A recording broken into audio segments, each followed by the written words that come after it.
Hello friends, welcome to Bloom Kitchen Tamil. இந்த வீடியோல நம்ம பார்க்க போற ரெசிபி உருண்டை குழம்பு. உருண்டை கரஞ்சு போய்டும், அழுத்தமா இருக்கு அப்படிலாம் சொல்வாங்க. இது நல்ல உருண்டையா ரொம்ப சிம்பிள் ப்ரொசீஜர்ல ஈஸியா பண்ணிரலாம். இது எப்படி பண்றதுன்னு பார்க்கலாம் வாங்க. இது செய்யிறதுக்கு 1 கப் துவரம் பருப்பு, 1 கப் கடலை பருப்பு சமமான அளவுல ரெண்டையும் எடுத்துக்கணும். தண்ணி ஊத்தி நல்லா அலம்பிட்டு 1 மணி நேரம் தண்ணில ஊற வச்சிட்டா போதும். அதிக டைம் எடுத்துக்க வேணாம். 1 மணி நேரம் இது ஊறினா போதும். இங்க பாருங்க 1 ஹவர் ஆயிடுச்சு. நல்லா ஊறிடுச்சு கடலை பருப்பும் துவரம் பருப்பும். இதோட என்ன சேர்த்து அரைக்கணும்ன்றத பார்க்கலாம் வாங்க. இதோட 5 காஞ்ச மிளகாய் காரத்துக்கு ஏத்தபடி நம்ம சேர்த்து குறைச்சு போட்டுக்கலாம். 1 ஸ்பூன் பெருஞ்சீரகம், இதுக்கு தேவையான அளவு உப்பு. தண்ணி இருத்துட்டு பருப்பு சேர்த்துக்கலாம். தண்ணியே சேர்க்க வேண்டாம். தண்ணி சேர்த்து அரைச்சு ரொம்ப இதுவாயிடும். இங்க பாருங்க இந்த மாதிரி தான் அரைச்சு எடுத்துட்டு வரணும். ரொம்ப தண்ணியே சேர்க்க கூடாது. லைட்டா வேற தண்ணி தெளிச்சுக்கலாம். கொரகொரப்பா அரைச்சு எடுத்துக்கணும். இப்படி அரைக்கிறப்ப உருண்டை ரொம்ப டேஸ்டா இருக்கும், சாஃப்ட்டா இருக்கும். அழுத்தம் கொடுக்காது. ரொம்ப மெஞ்சிடுச்சுனா அழுத்தம் கொடுக்கும். இந்த மாதிரி சின்ன சின்னதா உருட்டி எண்ணெயில மீடியம் ஃப்ளேம்ல வச்சு பொரிச்சுக்கணும். நல்லா பொரிக்க கூடாது. ஹாஃப் பாயில் தான் பொரிக்கணும். ஹாஃப் ஃப்ரை ஆன மேலே மட்டும் கலர் சேஞ்ச் ஆனா போதுமானது. இந்த மேலே மட்டும் லைட்டா கிறிஸ்பி ஆயிடுச்சு. இப்போ எடுத்துறலாம் இது எல்லாத்தையும். நம்ம அரைச்சு வச்சிருக்க மாவெல்லாம் இந்த மாதிரி சின்ன சின்ன உருண்டையை போட்டு பொரிச்சு எடுத்துடலாம்.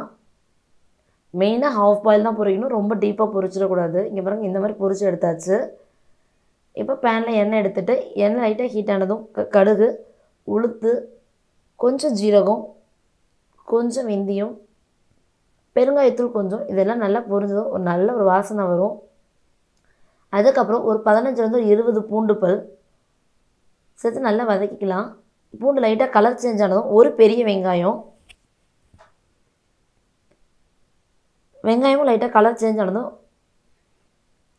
2 தக்காளி பழம்,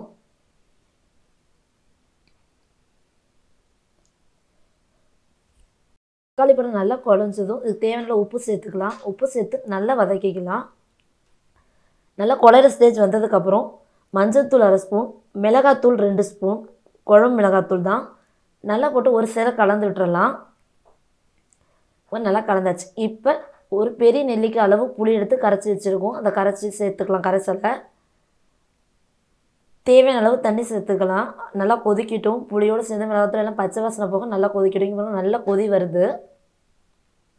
இப்போ நம்ம அரை வேக்காடில் பொரிச்சு வச்சுருக்கோம் பார்த்தீங்களா, அந்த உருண்டையெல்லாம் இதில் சேர்த்துடலாம். இது கரையவே கரையாது. இந்த உருண்டை இப்படியே இருக்கும். நல்லா கொதித்து ஊறி போய் அவ்வளோ நல்லாயிருக்கும். சாப்பிட கிறிஸ்பியாக சாப்பிடவும் நல்லாயிருக்கும்.